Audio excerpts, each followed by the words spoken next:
Yeah, welcome to the fifth lecture on groundwater flow. And today's topic is electrical analogy.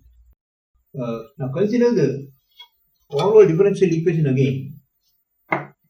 Overall differential equation is delta by delta x minus kx delta x plus delta by f ky delta x by plus delta by delta z of kz by delta z plus or minus q.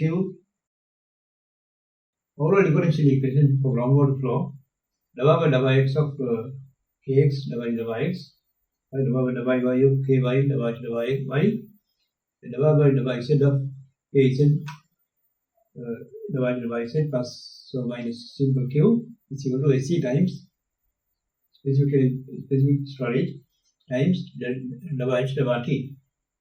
Now in this we are going to make some approximations or changes. We neglect the vertical flow. Neglecting vertical flow, we can cut off this part. We consider only horizontal flow because the vertical flow is normally negligible in an aquifer. We can neglect that. So once the flow takes place in horizontal directions, consider these two. And the other thing is, we have to consider the full aquifer now. This equation is only for 1 meter volume, or throughout 1 meter element here. But we have to consider the full aquifer, in which case we have to multiply this permeability by the depth of water. Multiply by the permeability by the depth of water, K multiplied by depth of water is M, K into M is the depth of water, is equal to another special term called transmissivity. T for the transmissivity. So from now onwards, we are not using the term permeability, but we are using the term transmissivity. So we don't use that term now. From now onwards, it is transmissivity. The transmissivity has units. Now this has units of meters per day. Permeability has units of meters per day. Multiplied by meters again, it becomes meter square per day. Another difference. So now from now onward, we are going to use the term transmissivity in place of permeability. Meter square per day. Now rewrite this part here and using this d by dx of you can put it as t into delta 28 delta x square dx. Now giving this expression plus dy into delta 28 upon y square plus or minus q equal to ss times delta h delta t. Now multiplying this also by m. This is rainfall. We are not going to multiply by m because it's a rainfall. Now we have to solve this equation. We have to make a solution for this equation using some mathematical technique called finite difference approximation. Something called finite difference approximation in mathematics. By finite difference approximation, we can write delta h upon delta x to be equal to delta x equal to h1 minus h0 divided by delta x. This one we can write like this. To get a numerical solution, we are going to make this approximation. And delta 2h or delta x square is equal to h1 minus 2 times h0 plus h3 divided by delta x square in a situation like this.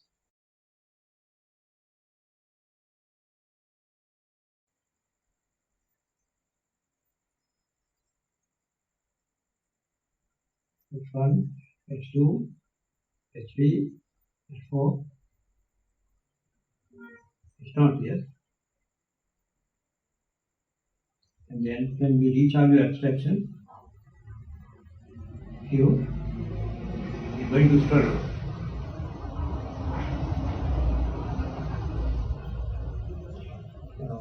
So dh dx can be substituted by h1 minus h0 divided by delta x. This is the delta x, delta y,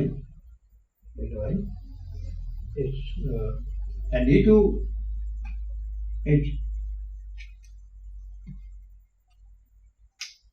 d2h upon dh square can be written as h1 minus 2 times h0 plus h3 divided by delta x square for this condition. Now rewrite this equation in that form. We are rewrite it as dx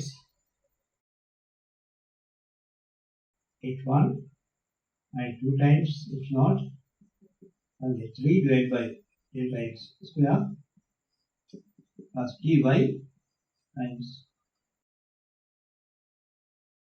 delta y square also minus q is equal to m times sc dh dt. Now we make another approximation. Let Tx equal to Ty is equal to T. Let this equal to T equal and delta x also equal to delta y also equal to A. Delta y and delta x is also made equal to A and multiply throughout by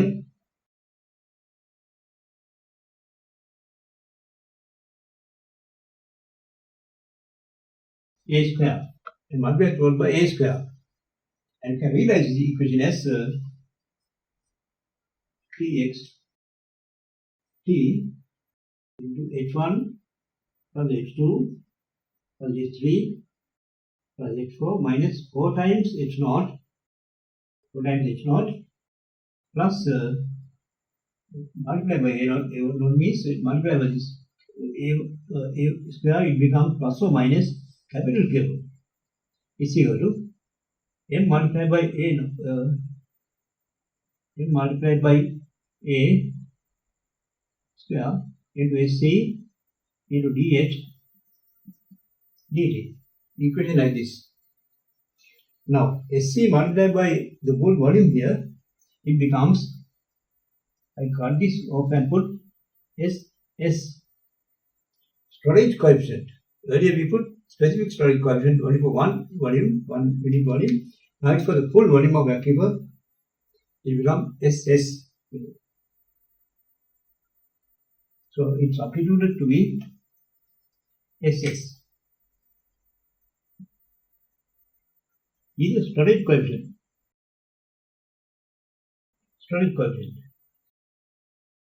Now these are the equations that we are going to study now. Groundwater. Now consider another one. Consider a resistor network like this. Consider two 4 resistors having potentials V1 here, V2 here, V3 here, V4 here, and V0 at this with V1 here, V2 here, V3 here, V4 here, and V0 at the center. And there is a current coming into the nodal point, current going out, plus or minus I. Current either coming or going out of the nodal point, it's minus or plus I. And some of the current going into storage with capacity C. That is going to storage. Now apply Kirchhoff's law to the nodal point. You can form this equation by applying Ohm's law.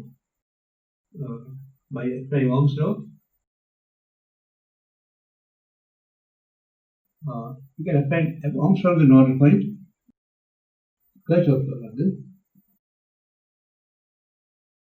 point. You can consider it as V equals to IR, I is equal to V upon R. That is Ohm's law. Ohm's law and the Kirchhoff's law here. 1 upon R times V1 plus V2 plus V3 plus V4 minus 4 times V0. That is the current going to the nodal point or coming out of the nodal point. So plus or minus nodal I, current coming from the outside into the nodal point, is equal to something going to storage C times dV dt. In capacitor, capacity value in farads. The capacity is defined as capacitance of capacitor with the ability to retain electric charge in that, and capacity normally measured by farad, and 1 farad is equal to 1 farad is the amount of electricity required to raise the potential of 1 volt in 1 second. If some capacitor can take 1 volt in 1 second, that capacitor has a capacitance of 1 farad. That is the relation of capacity here. So now, using this one, you can determine when you look at this equation here, this equation and this equation, they are analogous to one another. These two equations are analogous to one another, and you can make the relationship between these two. You can see that voltage is proportional to the head. Now, in other way, you can put it the other way, head can be proportional to voltage. Level of water can be proportional to voltage here, and transmissivity can be proportional to 1 upon R. If not directly proportional, you can put it as directly proportional 1 upon R. And similarly, Q is proportional to I. Is proportional to I, and storage coefficient SS is proportional to C. Those are the relationships that you are going to deal with. You can connect them by scale factors. You can connect these two by scale factors so that you can put this as H is equal to F1 times V. You can put a scale factor F1 there to connect H and V. Similarly, T can be equated to this by F2 divided by R. I is equal to V upon R, so that V upon R, you can use the terms. I is equal to V upon R, F1 upon F2, so that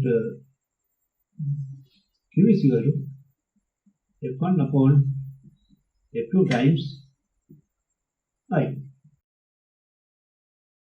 Similarly, you can put C is equal to F3 times C. So, using the suitable values for F1, F2 and F3, you can connect them and make a similarity. Make some similarity. And you can look and make a model of the aquifer using a resistor capacitor model, and you can do the experiment for that. And that ability is obtained because the Darcy's law and Ohm's law. Darcy's law for groundwater and Ohm's law for electricity are analogous to one another. Darcy's law is V equal to Ki, and Ohm's law is I is equal to V upon R. 1 upon R times V. These are analogous to one another. That is why we can make this relation, and we can make a model for groundwater using an electrical capacitor, the resistor network, resistor capacitor network. We can make an electrical model using the resistor capacitor network and do similar experiments to study and a keeper of this form. With that, now I am going to end this lecture series. Thank you very much.